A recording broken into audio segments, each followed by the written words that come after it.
What's up, everybody? Good Thursday evening to you. Welcome to the latest episode of Blue Truth and Bourbon. I am your host, Steve, and looking forward to another night of conversation. Hopefully, we'll get some people logged on and we can have some back and forth and talk a little bit about tonight. We're going to talk about social media and its influence on law enforcement. We've talked a little bit about it before when I've mentioned my disdain for TikTok videos where we have law enforcement officers dancing and the latest trend going on back and forth between agencies. I just don't think it's very professional. I don't think it looks good. And yeah, I don't appreciate that at all. So it's not one of the things that I really got into when I was working. So, but that we're going to talk a little bit different about social media tonight and how it's been used for investigations, how it can be used to obviously get information out, especially during crisis times. Um, we'll look at how, like I said, crisis management, how it assists in community engagement and obviously transparency, um, and some of the challenges and risks that are involved, and what the future holds for it, and what the future holds for social media and how it's used in law enforcement. So hopefully we'll have, like I said, you log on here and you're watching, um, whether you're watching live or whether you watch when we're recording or after we've recorded. Don't hesitate to leave your comments. Don't ever hesitate to go back and forth with me because I enjoy the mind think. I enjoy having to think about somebody else's opinion and whether or not it's a valid point or whether we just agree to disagree. So I appreciate everybody that watches the show.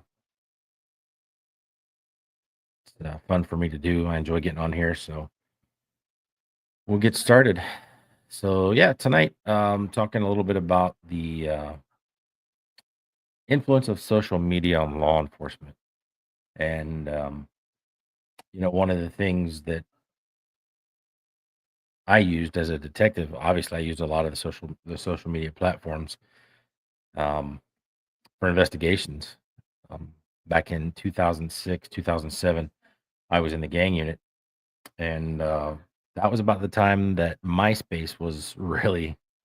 I'm aging myself here, but MySpace was the big social media platform back then. Facebook was around, but it was more still being used on college campuses when it's called the Facebook. Um, but MySpace is what I was using back in my gang days. Say gang days, back in the gang unit. Um, that seemed to be the spot where everybody was hanging out online. You could create your own page. You could design the page and everything. So there's a lot of music on there, a lot of photos and stuff like that. And MySpace was big. Um, and I would venture to say that probably every day I was in the office, I was logged into MySpace, researching gang members. At the time that was kind of new, and so when you're updating gang files, it's always good to have pictures and stuff like that. And man, I tell you what, it's the same today, but back then, um, people weren't afraid to put their photos up there, man. So all the gang members were wearing their bandanas and their necklaces and their colors and um, flashing their gang signs, putting the pictures up with them with their guns and videos with their guns. They were doing music videos. We were identifying people that we didn't realize were in the gangs through music videos that they were doing over in the Pine Hills area. So the use of these social media platforms for investigations was, it was groundbreaking at that point. Uh, Perfect opportunity to be able to get on there and develop intelligence and really, like I said, identify people that we weren't even aware of that were out there in the gangs. So if you're watching live, don't be afraid to give me a shout. Let me know you're here. I can see who's or I can see that people are watching, but I can't see who's watching. So feel free to comment as we go along here. But yeah, MySpace, and then eventually, you know, uh, Facebook was just then starting to get out to the public, and I was on Facebook as well, doing research, obviously, and you know, more recently, obviously, Twitter and Instagram. A lot of people are using to track gang activity, um, track threats, track drug sales, things of that nature. So, social media can be a great tool for that kind of thing for investigators. You know, there are programs out there when I was in investigations, and probably even more so today, where you could draw a geofence around a certain area with the program, and you could type in keywords that you were looking for. So if that keyword was used on social media, like, whether it was murder or gun or gang or this gang or that gang, if those your words were used, we were getting emails, and it was updating our files with all that stuff. So great tools for law enforcement, for investigations.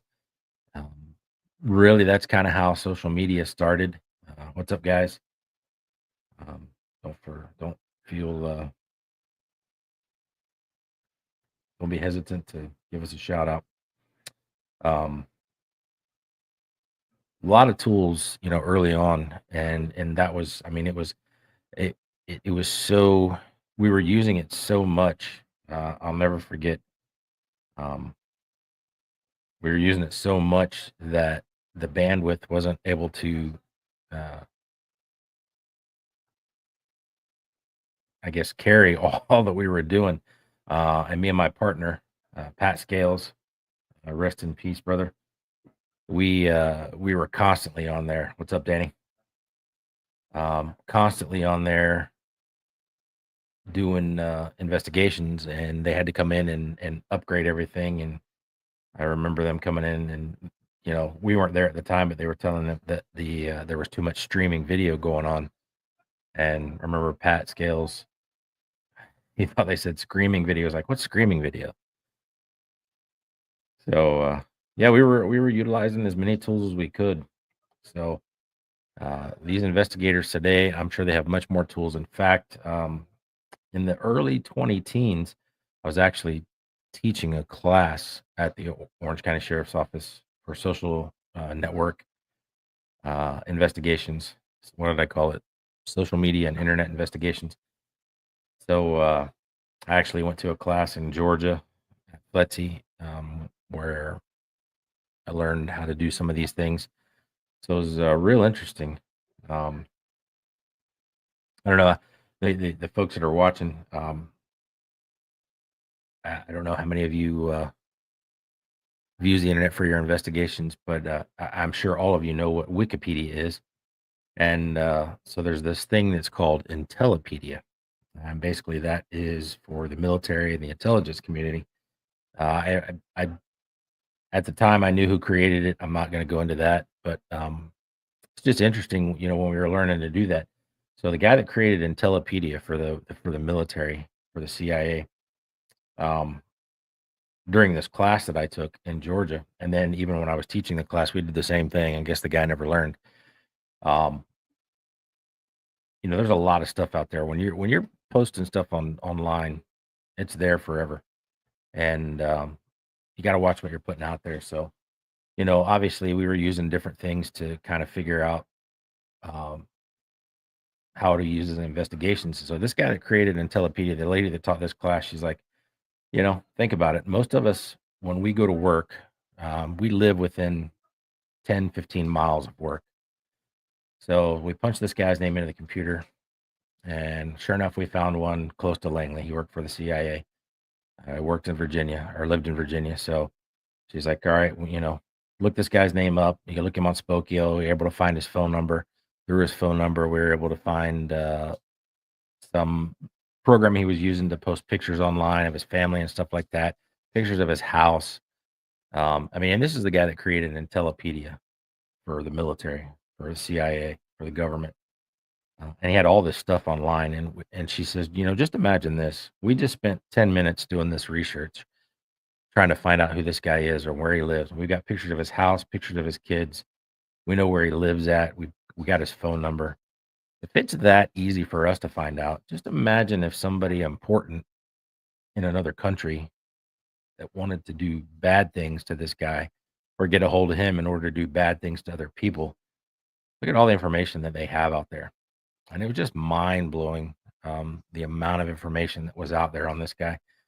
So, honestly, there's so much out there for you guys to use these days. If you're still in the game, man, utilize these social media networks for investigations. Um, what's up, everybody? I see a couple more people logged on. Give us a shout. Let me know you're here. Um, so yeah, I mean, just as far as, oh crap, I don't know what I did here. I'm gonna go back in and fix this.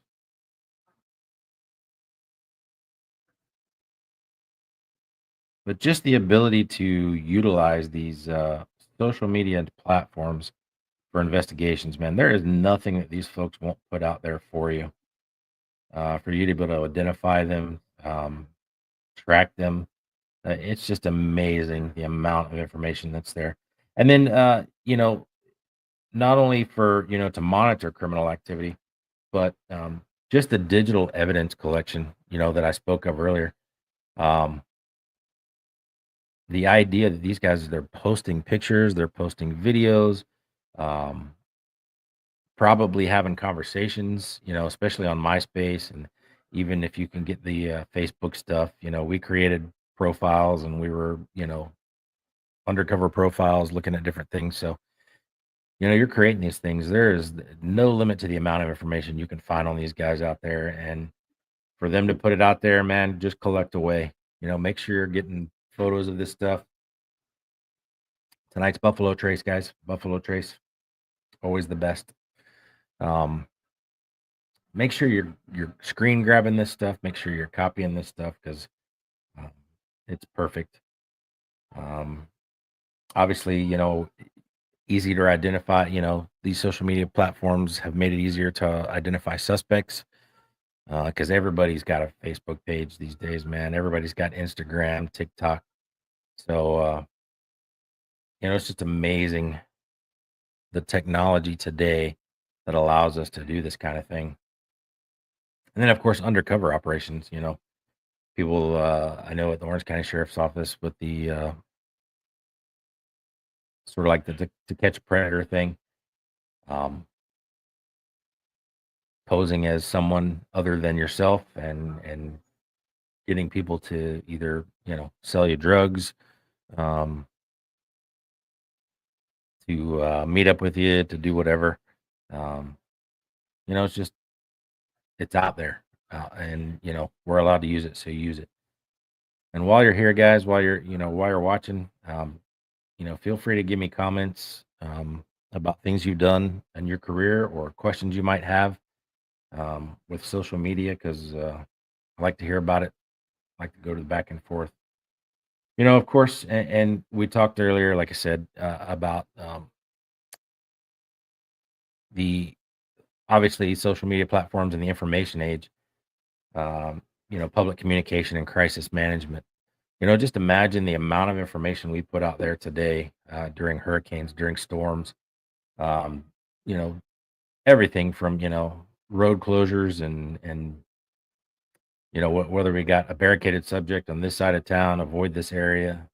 It's used. I mean, if you're watching the news, man, it's used all the time for this kind of stuff. So, um, The amount of real time alerts and public safety warnings we can get out there.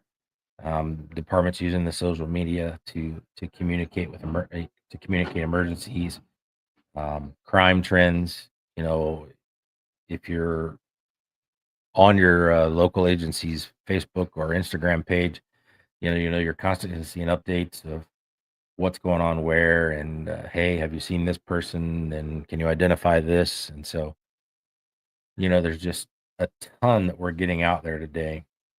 Um, and then obviously, you know, the false reports or the rumors that are out there, utilizing these social media platforms, it's the quickest way for us to be able to get information out there, either to debunk these things, deny what's going on. So, you know, social media in and of itself um, is a great thing, I think, for law enforcement.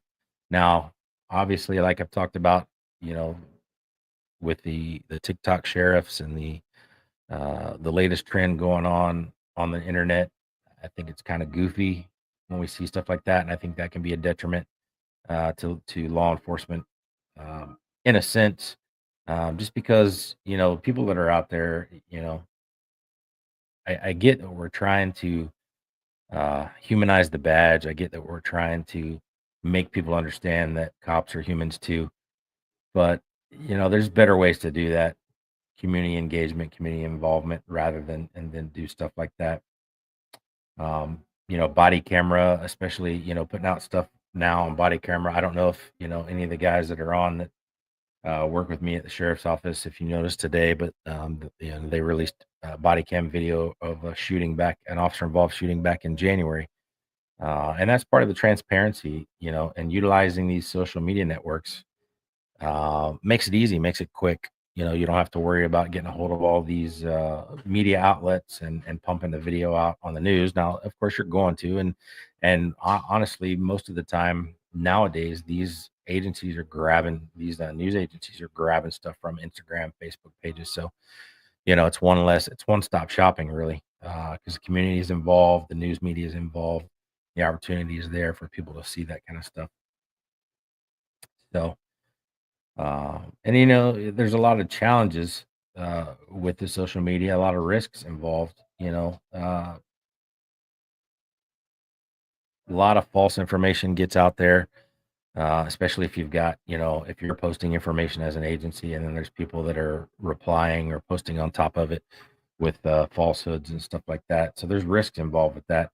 And then obviously there's the privacy concerns with um, individuals, who are out there.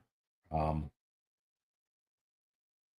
Putting stuff on their social media page, and law enforcement able to grab it. So, if you're putting it out there in public, obviously, there's nothing you can do about it. If you want to keep it private, keep it private. But when you're pumping stuff out there on the social media network sites, it's free game. Get out there and grab it while you can, guys. Because you just, you never know when it's going to go away.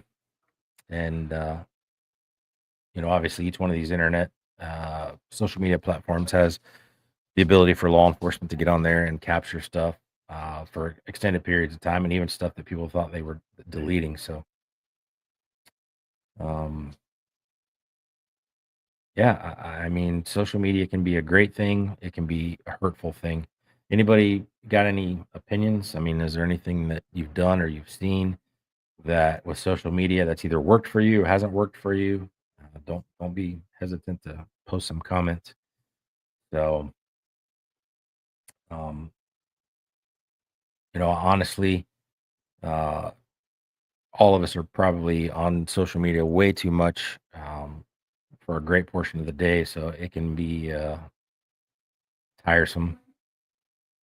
And with the amount of information out there, it can be a lot. So very difficult to navigate sometimes, but imperative, I think, for detectives. For I mean, even guys that are on the road. If you guys are working the road, and you're not using this stuff to identify people around, and look at the social media stuff that's going on with the people that you're interacting with as far as suspects and things like that, man, I don't know what you're waiting on. because it's a perfect opportunity for you to be able to develop intelligence, to be able to find the things that you know can move the investigation along in your favor. So pretty important to do. If you're just joining us, we're talking about the maybe the benefits and the hindrances of social media in law enforcement. Again, I am dead set against these TikTok local trend or national trends that law enforcement officers feel they have to be a part of, dancing and music videos, and I've seen some crazy stuff. It's just absolutely ridiculous. Some of the things that these agencies are putting out there and attaching their name to. Yeah, I think it's unprofessional and it's unfortunate. So, um, I don't know. I don't know where we go from here. A lot of the information that's out there is trending towards AI and predictive analytics. So, there's some social media tools out there for using the social media analytics for predicting crime trends, and one of the things, and I'm sure if you're watching and if you worked with me, you've been a part of the same agency. So one of the things you have to be aware of and you have to police, I say that jokingly, I guess, policing within your own agency is, social media policies for your agencies. Because there are some folks out there that, do stuff in uniform on their personal social media pages that end up getting in trouble. I don't know what these folks are thinking, you know. And I even saw today, um, guy. I want to say it was an Orange City police officer that was using the license plate reader technology to track his girlfriend. He was going up on all the. He had it, I guess, her tag entered, and every time she would hit a license plate reader, man, it was popping up on his computer, and he would. I mean, he's an idiot anyway for doing that, but then he would send videos of her car going through intersections to her. And she filed a complaint with the Seminole County Sheriff's Office, who gave it to uh, Orange City, who gave it to Volusia County to investigate. And sure enough, the guy gets arrested for basically stalking his own girlfriend. So, um, man, it's not worth it, guys. Don't be doing stupid stuff like that out there with your personal pages, your social media sites. Just not worth it. So, um, again, if you're here, let me know you're here so I can say hey to you, give you a shout out. Speaking of shout outs, um, wanted to talk to a couple or give a shout out to a couple of people that recently retired. Terry Massaro, Frank Benetti, and Wayne Linehan. Congratulations. Good for you guys. Here's to you. Made it out of your own accord. So congratulations on that. Um, I keep in touch with a few folks where I worked at here and there. I actually saw a buddy last night, and I don't know those of you who are watching. I don't know if because I don't know who's still here, but I don't know if you worked with me or my agency or whatnot. But man, it's just sad to hear some of the things that are going on over there right now. It's very toxic environment. I talked to a buddy several weeks ago now, but I'd heard things, and I know what it was like when I was there, when how bad it was getting when I was there with these just frivolous investigations, and um, just the toxic environment, the power hungry individuals that were in management and are still in management, really just out there trying to put another feather in their cap. And so I knew how toxic it was. And so I was talking to my buddy several weeks ago, and and you know who you are, and we still haven't gone out for wings. So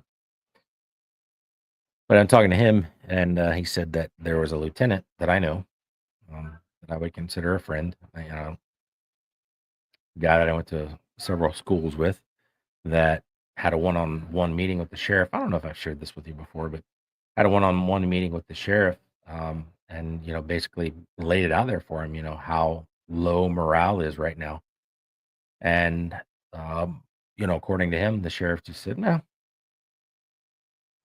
morale's not low. Everything's fine. I was the chief of police, and I've been the sheriff, and morale's there's no problem with morale."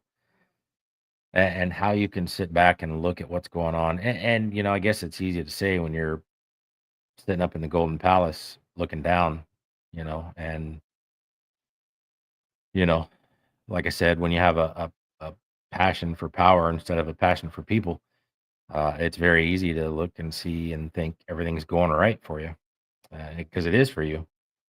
But when you get down in the foxholes, and you get down in the trenches with the guys and the gals, and you realize, well, you don't realize because you're not down there, but those folks are the ones that are getting it done, and those folks are the ones that have the low morale. Um, and it's not because of anything other than leadership. We talk constantly every week on this show about leadership and what their responsibilities should be, what their responsibilities are, and how poor of a job they're doing at it. And so it's unfortunate that it is how it is over there. And the buddy I was talking to last night, I saw him at a local event, and I trained him when he was promoted to corporal. I was a sergeant, and I trained him when he was promoted to corporal. Um, Super guy. I consider him a good friend. We've worked a lot together. Worked the Garth Brooks concert together. So, uh, you know, super guy, excellent supervisor. And sorry about that. The son's home, so the dogs are all over him. But talking to him, he's I trained him as a corporal when he got promoted. God, he's probably been a corporal better part of 5 years. And I said, "How are you? What are you doing now?" And he goes, "Up. This is where I'm at. I'm hiding out, and I have no intentions of promoting." He said, "I don't want to be there." In fact, I think he said he's 5 years left with the agency, 5 years left for 25, and he's getting out. Or I think those are his plans. But to hear people that are talented individuals that have a strong leadership ability refuse to promote because of the toxicity that is within the agency, it's just disheartening. I don't know who all's here and who all's watching, but and how high in the ranks you went. Um, but what? And like I said, I keep in touch with folks at the agency, so when they do promotions, I see who gets promoted. And there's a lot of times, man, I just shake my head because you look at this individual and you go, "What did they ever do?" You know, I can't remember a time where they were exceptional as a deputy, or even if your agency exceptional as an officer. You see the same thing, I'm sure. I don't remember a time where they were a hard worker. I don't remember a time, but today that's not what it's about. It's about who checks off boxes, who drinks the Kool-Aid, who follows the program. And that's unfortunate because I don't think it benefits the agency in any way, shape, or form. And when you have people that are completely capable, that are 100% leaders and not just supervisors, that don't want to be promoted because they don't want to have to deal with you as management, that speaks volumes to me. And I realize that I've got off on a tangent here, but just that conversation last night, it kind of keyed me up a little bit, kind of amped me up, and um, it's just an unfortunate situation, And I hear that more and more these days at that agency, and people are pulling their hair out, waiting for the day that they can pull the trigger. Um, and hopefully, once they do, I know there's a couple that are close. Hopefully, once they do, we'll get them on here. We'll have some good conversations because it's unfortunate the way things are being handled today. Definitely not the agency that I grew up in, not the agency a lot of people grew up in. And I'm not saying that you don't progress, but at the same time, you know, for quite a long time where I worked, it was about the people. It really was, and maybe not, at the sheriff level, the undersheriff level, or maybe even the chiefs, but um, there was a lot of leadership there when I was there, and a lot of leadership that wasn't afraid to rock the boat, that wasn't afraid to um, make their opinion known, and that's kind of what I grew up in. That's kind of, I guess, I mean, I've always been that type of person that speaks my mind, and I was always going to take care of my people. But that's what I appreciated about a lot of the or some of the people that I worked for was that how they were, and I was encouraged to promote. I was encouraged to go out there and take tests. I was encouraged to go out there and work hard.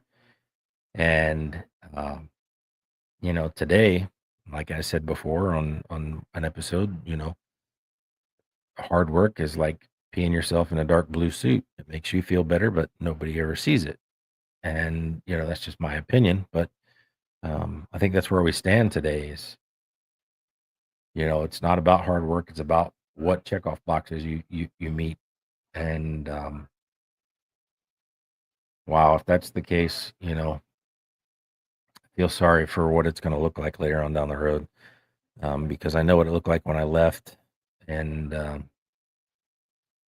there's a lot of people that think the same the way I do. I've seen them post things. I've seen, especially retirees, um, and some of you still working at the agency. I know you can't get on here and comment. You can't say things because people might see it, and I get that. I understand that. I'm okay with that.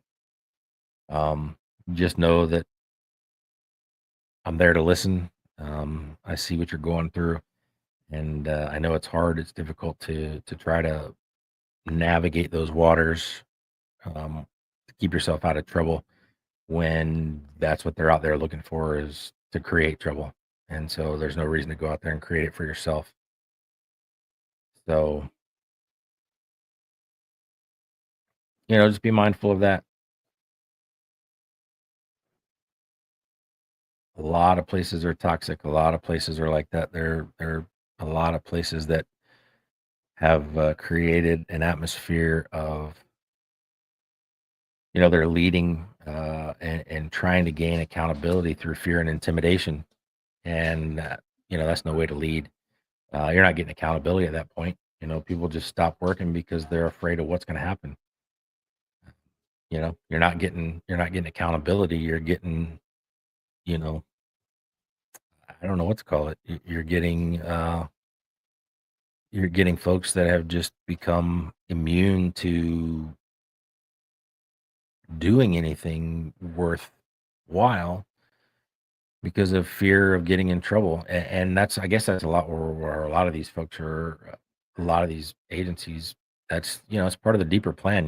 We talked to Andy Fry last week, and that's one of the things that Andy and I have talked about is that's probably part of the greater plan of a lot of these liberal agencies is okay, well, in order to prevent us from being in the news for something that we did, because even though something that we did may have been justified and lawful, people out there that don't like cops or don't like what you did are gonna try to shed a negative light onto it. So, in order to prevent that from being the case for our agency, we're just gonna discipline you into cooperation. And when you're afraid to do something because, well, I got spanked for dropping the F bomb on camera one day, and I got 10 hours or 8 hours or 4 hours for that, man, I'm not going to go out there and do anything that's going to get me in any more trouble. And if I go out and go hands on with somebody and have to take them down and, they get hurt or I get hurt, and now I'm getting disciplined for excessive use of force, which wasn't an excessive use of force, but because I didn't, because I got on the media, because I'm on the news, all of a sudden, I'm the plague. And, and I've seen that with the sheriff. And you talk about past practice and precedents. People don't care about that. If you create a stink for the agency, then you're probably looking at termination. And that's unfortunate. You know, um, People are being disciplined based on outcomes rather than policy violations or law violations, you know. And when it gets to that point where that's, you know, the discipline, that's how discipline's being meted out. Um, it's not gonna be long before everybody else is just afraid to do anything. So I don't know. There's a couple of you here. What do you think? Who else here? Are you retired? Still working? Um, and you don't have to comment. Again, I know some of y'all watch and can't comment. So I think I put on my Facebook a couple of weeks ago. It's okay if you watch. I won't tell them. I can't see who you are unless you comment. So it's okay for you to watch. Tell your friends. Tell them it's okay. Those guys that are talking about my podcast at work, because I know they are. Because the guy I talked to last night said, "Oh yeah, a bunch of the guys mentioned it to me that you were doing that." So I know you're watching. It's okay to watch. Let them know. I won't tattletale. If anything, the opposite, I'll praise you. So, but guys, I appreciate you watching tonight. Gonna wrap things up here shortly. I know it's rather short tonight, but make sure that if you've seen my post in 2 weeks, February 20th at 7 p.m., we're going to be talking to Mark DeBona. He's a retired sergeant from the Seminole County Sheriff's Office, and he's the co-founder of an organization called Protecting the Guardian. And we are going to be talking with Mark in depth about trauma in law enforcement, PTSD, and mental health in law enforcement. And Mark has a great story to share. If you've never heard Mark's story, I encourage you to watch. This is going to be the show to watch if you miss everything else. February 20th, 7 p.m., you have to watch that. Make sure you're telling your friends, make sure you're telling your coworkers, retirees, family that, because I think, family members need to see this. I think if family members can see the warning signs, if family members can see what you're going through, because we all go through it. At some point in your career, they say that the average person has 1 to 2 traumatic events in their lifetime, and law enforcement officers, first responders have about 800 that go through their head. So not only do I get my 1 or 2, but I get the 800 more, which is just great. So we all go through it. We all have those days, and unfortunately, some of our friends and coworkers have decided to, I don't know, take themselves out of the equation. And I'm tired of seeing that. And so we're going to talk in depth with Mark about that, and we're going to provide the resources that you guys can take a look at out there, and um, find some help. If you're out there and you're going through the struggles that we all go through, it's important that you find an outlet, you find somebody you can talk to. And we talked I don't know if it was last week. I think it was last week before we started the show about just the idea of when you get done with law enforcement, you don't have to do the reserve thing. You don't have to hang out and find another cop job. Um, there's things to do, like I do the security gig that I do for executive protection. Um, you know, less stress, still kind of in the game, having fun, picking and choosing your jobs and going where you want and doing the kind of things that you want to do rather than, having to put in your 20 hours a month. And I get it, the money is good. I promise you the money is good for these off duty jobs. So I completely understand that. Um, what I would say is, find an outlet, whether it's sports, fishing, hunting, um, find some resources. It's not a bad thing to talk to people. And I will tell you this because I actually believe it, but it's okay to not be okay. I know you hear that a lot, but a lot of the people out there that are telling you that are telling you that because they have to or they feel obliged to because um, they want you to feel better about talking to them. But Mark and I will provide you with some resources that you can reach out to if you are ever in a situation or somebody that's in a situation where they may harm themselves. So, February 20th, 7 p.m., I will be pumping it out like crazy until then. I'm looking forward to my conversation with Mark. I'm looking forward to you all hearing his story, and because and Mark's story, if you haven't heard it, Mark's story is a redeeming one. Not only because of where it led him to and where he is today, um, but because a lot of people can put themselves in his shoes and realize that you can come out of it on the other side. And I think that's the important thing for us to remember. So if you can be here or I'm sorry, February 20th, 2 weeks from tonight, um, please do so.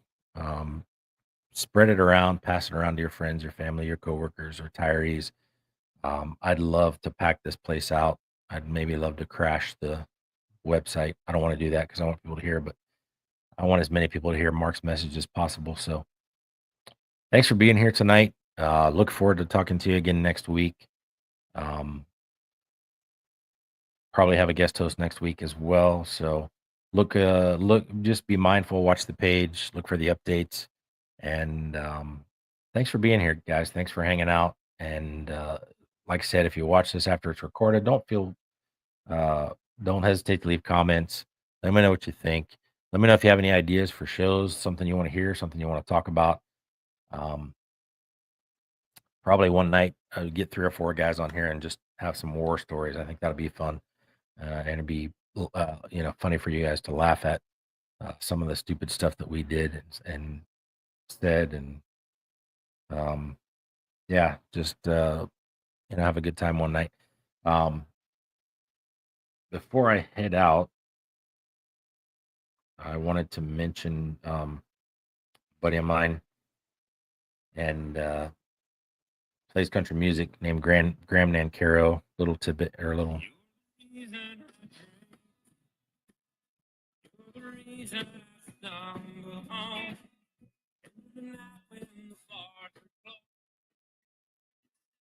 I'm not sure how much of that Spotify is going to let me get away with, but I do have Graham's permission to use his music. Graham Nancaro, give him a listen. Good guy, old classic country style of music with a unique sound. And Graham, here's to you, buddy. I don't know if you're watching, if you watch this after it's recorded, but real cool guy, real good music. And if you like country music and you don't want to listen to Cowboy Carter, country music album of the year. I don't know if you saw that. Not country. Graham Nancaro, country. So thanks for being here, guys. I look forward to seeing you next week. Um, Drop me a line, hit me up. Let's see. Let me grab I think that's it. Is it? Yep. There's my email address.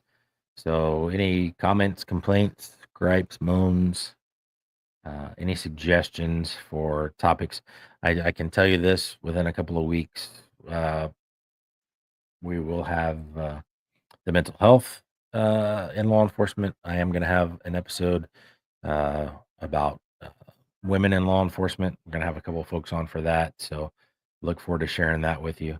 And just, any topics we can come up with. So topics are always good. So throw them my way. If you're interested in seeing something or you're interested in hearing my opinion on something, give me a shout out and we will do it. Um, Remember, I'm on Spotify as well as YouTube. So go there when you miss an episode. You can watch as much as you want. Thanks for being here tonight, guys, and we will talk to you next week.